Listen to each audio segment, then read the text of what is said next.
Welcome two degree guys. Diploma का जो registration है for direct second year engineering, तुम लोग का जो डिप्लोमा कंप्लीट हुआ है उन स्टूडेंट्स का रजिस्ट्रेशन चालू हो चुका है। यहाँ पे मैंने लिखा भी है कि रजिस्ट्रेशन इज स्टार्टेड।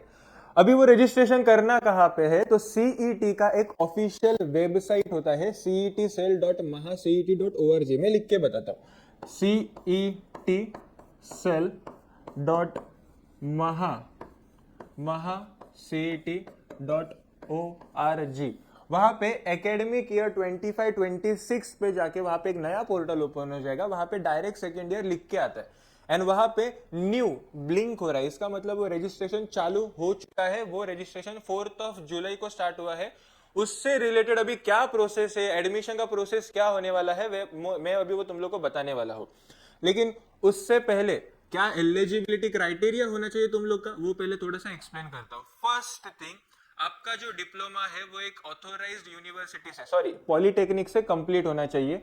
सेकंड, अगर आप ओपन कैटेगरी से हो, open, yes, if you are from open category आपको 45% चाहिए minimum. And if you are from reserve category, open छोड़ के कोई भी, तो आपको 40% रिक्वायर्ड है। अगर आपका ये क्राइटेरिया फुलफिल नहीं हो रहा है तो you are not eligible for DSC engineering. मैं पहले ही क्लियर करके दे रहा हूं, अगर आपको बहुत कम परसेंटेज है you are not eligible for admission process. ये जो प्रोसेस आपके लिए है ही नहीं। तो पहले तो अपने क्राइटेरिया फुलफिल है क्या वो देख लो एंड देन आपको रजिस्ट्रेशन स्टार्ट करना है। रजिस्ट्रेशन का डेट चालू हो चुका है, लेकिन घाई करो मत। क्या होता है, अभी उस पर 50-60 हजार बच्चे एक साथ चार्ज हो जाएंगे, तो वो रजिस्ट्रेशन करते वक्त शायद से साइट पे लोड बढ़ जाएगा, साइट हैंग हो जाएगा। तो ये सारा जो प्रोसेस है ये 10 दिन का होने वाला है, 10 दिन का। यू हैव मोर डेज, तो एकदम शांति से ये प्रोसेस करना चाहिए। एलिजिबिलिटी क्राइटेरिया फुलफिल करो। The next step is your documentation. Documentation कौन सा डॉक्यूमेंट लगेगा ये मैं वीडियो में लास्ट में बताऊंगा। अभी के लिए मैं तुम लोग को एडमिशन का प्रोसेस एक्सप्लेन करता हूं। तुम लोग के पास कितना दिन है वो पहले एक्सप्लेन करता हूं। तो रजिस्ट्रेशन चालू हुआ है 4 जुलाई को। रजिस्ट्रेशन कब तक रहेगा, 15 जुलाई तक। तो यस, तुम लोग के पास ओवरऑल 10 दिन का टाइम मिला है एंड ये 15 तारीख को 5 बजे तक है। लोगों के मन में कंफ्यूजन होता है कि 5 बजे साइट क्लोज हो जाएगा डेली। ऐसा नहीं है, रजिस्ट्रेशन तुम लोग 24 आवर्स कर सकते हो, लेकिन 15 तारीख के 5 बजे तक तुम लोग का वो लास्ट डेट है फॉर रजिस्ट्रेशन। अभी रजिस्ट्रेशन में होता क्या है, तुम लोग का पहला बेसिक इंफॉर्मेशन वहां पे फिल आउट करना है, जैसे कि तुम्हारा नाम, ईमेल आईडी, मोबाइल नंबर, ये 3 चीजों के ऊपर वहां पे रजिस्ट्रेशन करना है, वेरीफाई करना है। एक पासवर्ड और एक आईडी आपको बनाना है, जो डीएससी का आईडी रहेगा वो। इसी आईडी के ऊपर आपको आगे 3 साल काम चलाना है। तो ये रजिस्ट्रेशन का बेसिक डिटेल्स होता है। उसके आगे आपको अपना कैटेगरी फिक्स करना है कि आप ओपन से हो कि रिजर्व से हो, ये सारी बेसिक इंफॉर्मेशन। देन आपकी एजुकेशन रिलेटेड कुछ इंफॉर्मेशन, जैसे कि आपका पूरा इतिहास वहां पे आपको बताना है। पहले आपने 10th किया, अगर आपने 12th किया है तो उसका मार्क्स, अगर आपने आईटीआई किया है तो उसका मार्क्स, देन डिप्लोमा किया है तो उसके मार्कशीट्स, जितने भी सेमेस्टर्स आपने किए हैं उतने मार्कशीट्स आपको वहां पे लगने वाले हैं। जितना एजुकेशन आपने किया है उतना एजुकेशन आपको वहां पे दिखाना है। तो ये रजिस्ट्रेशन का बेसिक काम होता है। नेक्स्ट चीज, अगर आप बोल रहे हो कि आप किसी रिजर्व कैटेगरी में या फिर ओपन में हो तो आपको वो प्रूव करना है। फॉर एग्जाम्पल, मैं ओबीसी से हूं, मैं बोल रहा हूं, लेकिन यूनिवर्सिटी वो एक्सेप्ट नहीं करेगा अनलेस एंड अनटिल आपके पास वो रिक्वायर्ड डॉक्यूमेंट्स ना हो। तो डॉक्यूमेंट्स कौन से लगेंगे मैं वो लास्ट में बताऊंगा, लेकिन आपको वो वहां पे डॉक्यूमेंट्स अपलोड करना है। वो डॉक्यूमेंट्स अपलोड करने के साथ यहाँ पे नोटिस करो, यहाँ पे वेरिफिकेशन एंड कंफर्मेशन के लिए भी डेट दिया है, विच इज 5 जुलाई। 5 जुलाई से ये वेरिफिकेशन का काम चालू होगा, वो रहेगा 16 जुलाई तक। तो दोनों भी प्रोसेस को आपके पास 10 दिन है, 10 दिन। तो कोई भी घाई गड़बड़ फ्रस्ट्रेशन कुछ भी मत करो, जो भी करना है शांत दिमाग से करो। 10 दिन का टाइम मिला है। ऐसा नहीं है कि आज रजिस्ट्रेशन किया एंड कल तुम लोग का एडमिशन होगा, ऐसा बिल्कुल भी नहीं है। तुम लोग बिल्कुल भी ये फ्रस्ट्रेशन में मत रहो, बिल्कुल भी घाई मत करो। ये पूरा काम आराम से होना चाहिए, एकदम इजी वे में होना चाहिए। अगर आपका कुछ भी मिस्टेक होता है तो 3 साल इसी मिस्टेक के साथ रहना पड़ेगा। तो ये तुम लोग अवॉइड करना चाहिए। मैं आगे बढ़ता हूं। ये वेरिफिकेशन के लिए अपने पास 2 मोड है, 2 वेरिफिकेशन हम लोग कर सकते हैं। 2 वेरिफिकेशन मतलब 2 मोड के साथ अपना वेरिफिकेशन है। The first one is E scrutiny.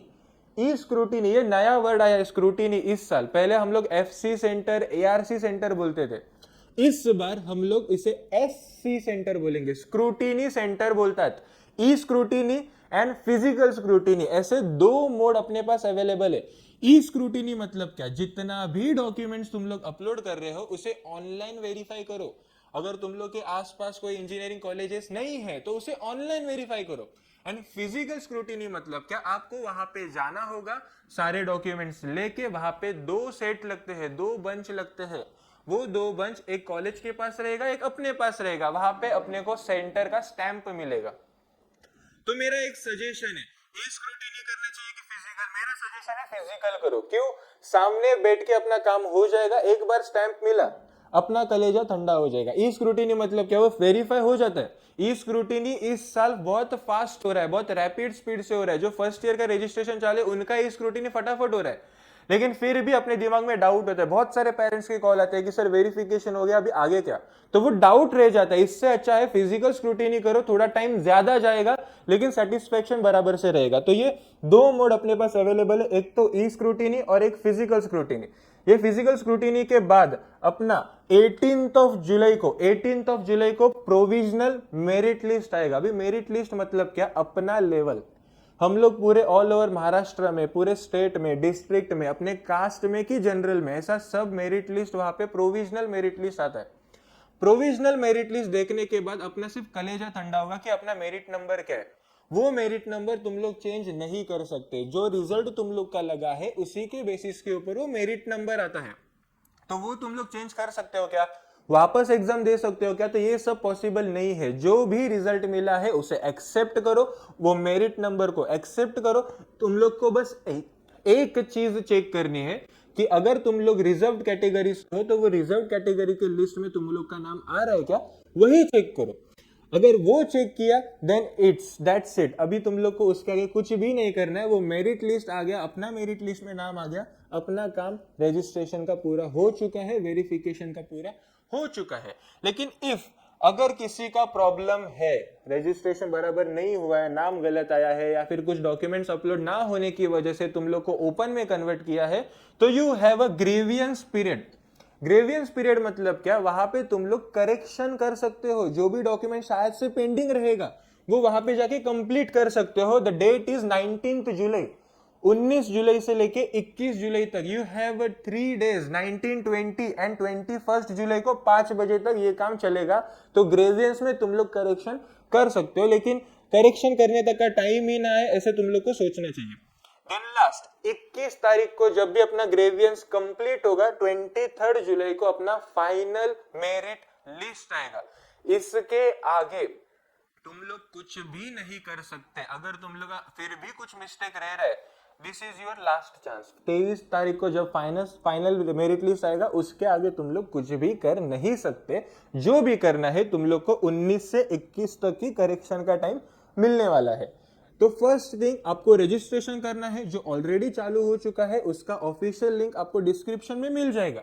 Second thing, आपको वेरिफिकेशन करना है, स्क्रूटिनी मोड सिलेक्ट करना है, ई स्क्रूटिनी करो या फिर फिजिकल स्क्रूटिनी करो। मेरा सजेशन है फिजिकल करो। उसका जो कॉलेजेस का लिस्ट है वो आपके घर के आजू बाजू वाले ही कोई तो मिल जाएगा, तो उसमें कोई प्रॉब्लम नहीं है। देन एक बार वेरिफिकेशन को गए, स्टैंप मिला, फिर तुम लोग को मेरिट लिस्ट में अपना नाम चेक करना है कि क्या तुम लोग को कास्ट में कंसिडर किया है, क्या गवर्नमेंट तुम लोग को कास्ट में कंसिडर कर रहा है, ये चीज वहां पे चेक करना है।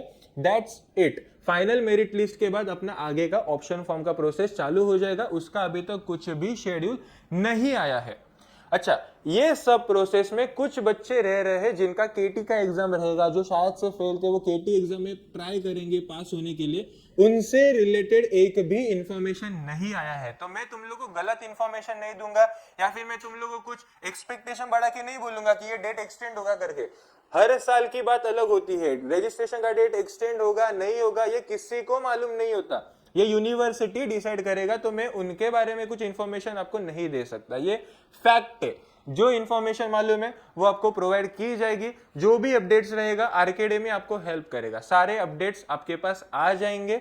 अच्छा, ये सब के बीच में एक चीज होती है, एक चीज कि आपके पास ना कुछ डॉक्यूमेंट्स अवेलेबल नहीं होते। फॉर एग्जांपल यहाँ पे देखो लिखा हुआ है caste validity certificate. If you are from reserved category, caste certificate पे काम नहीं चलता, आपको कास्ट वैलिडिटी भी चाहिए। दोनों भी सर्टिफिकेट्स आपके पास अवेलेबल होना चाहिए। If you are from OBC, other backward class से अगर आप हो तो आपको नॉन क्रीमी लेयर भी लगेगा। ये सिर्फ ओबीसी को लगता है, बाकी किसी कास्ट को नहीं लगता।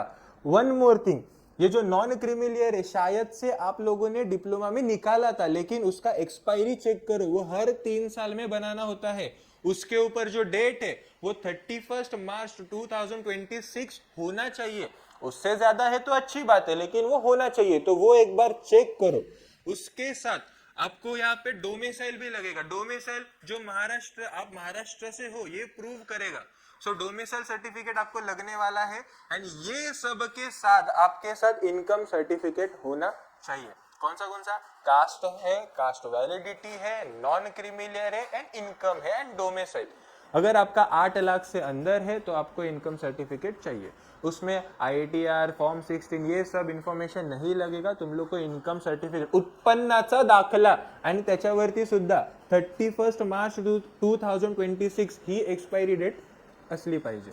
सो ये सब इंफॉर्मेशन तुम लोग को रजिस्ट्रेशन के टाइम पे चाहिए ही चाहिए। इफ आप ये सब फेल हो रहे हो, मतलब आपके पास कोई भी डॉक्यूमेंट अवेलेबल नहीं है, अगर आपके पास कोई भी डॉक्यूमेंट्स अवेलेबल नहीं है तो आपको ओपन में कंसीडर किया जाएगा। यहाँ पे सीधा सीधा लिखा है कंसीडर्ड एज ओपन कैटेगरी। अगर आप फेल हो गए कास्ट वैलिडिटी या फिर नॉन क्रीमी या फिर किसी भी डॉक्यूमेंट को लाने के लिए, आपको ओपन में कंसीडर किया जाएगा। ये यहाँ पे एकदम स्पष्ट लिखा है। तो ये एलिजिबिलिटी क्राइटेरिया तुम लोग को फिल करना चाहिए, सब डॉक्यूमेंट्स अवेलेबल होना चाहिए। ये सब चीजें रजिस्ट्रेशन में इंपॉर्टेंट है। एंड मैं ऐसे नहीं बोल रहा कि आज ही तुम लोग रजिस्ट्रेशन करो, तुम लोग के पास पूरा 10 दिन है, सब डॉक्यूमेंट अवेलेबल करो। इस प्रोसेस को सिर्फ आधा घंटा लगता है। एंड ये प्रोसेस को बहुत इजी वे में हम लोग आपको हेल्प कर सकते हैं। आपको अगर हेल्प चाहिए तो तुम लोग को ऑफलाइन आना चाहिए।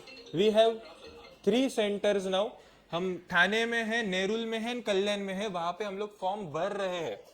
मेरा सजेशन है, अगर तुम लोग होशियार हो, तुम लोग ने डिप्लोमा में फॉर्म भरा है, अपना कॉन्फिडेंस अलग लेवल पे, तुम लोग चांद पे हो अभी, लेकिन मैं बोल रहा हूँ कोई भी फॉर्म भरते वक्त हम लोग का गाइडेंस लो।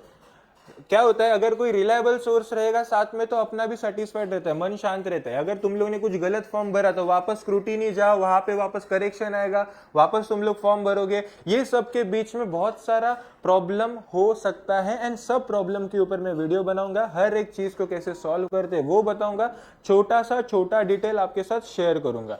तो ये पूरा प्रोसेस, ये जो शेड्यूल था ये रजिस्ट्रेशन का आ चुका है, इसके ऊपर मैंने ये वीडियो बनाया है। रजिस्ट्रेशन मैं बोल रहा हूं तुम लोग नहीं करना चाहिए, हम लोग के पास आओ, हम लोग आपको हेल्प करेंगे। डॉक्यूमेंट से रिलेटेड, एलिजिबिलिटी क्राइटेरिया से रिलेटेड, रजिस्ट्रेशन से रिलेटेड, ये 3 चीजें मैंने यहाँ पे मेंशन की है। और भी बहुत सारी चीजें मैं आपको धीरे धीरे करके सब 1 बाय 1 शेयर करने वाला। DSC एडमिशन प्रोसेस से रिलेटेड अगर आपको कुछ भी डाउट है, डिस्क्रिप्शन बॉक्स में व्हाट्सएप का एक लिंक शेयर किया गया है, आप उसे ज्वाइन करो। वहां पे माइन्यूट से माइन्यूट डिटेल्स शेयर होंगी। रजिस्ट्रेशन कैसे करना है वो वहां पे बता दिया जाएगा। आपके लिए कॉन्टैक्ट्स दिए गए हैं, कॉन्टैक्ट करो। एंड आपको जैसे भी ब्रांचेस में अवेलेबल है, कल्याण, नेहरू, ठाणे, आप यहाँ पे आओ, ऑफलाइन आओ, काउंसलिंग लो एंड वो फॉलो करो। ये आपको डिस्क्रिप्शन बॉक्स में सब अवेलेबल हो जाएगा। Thank you.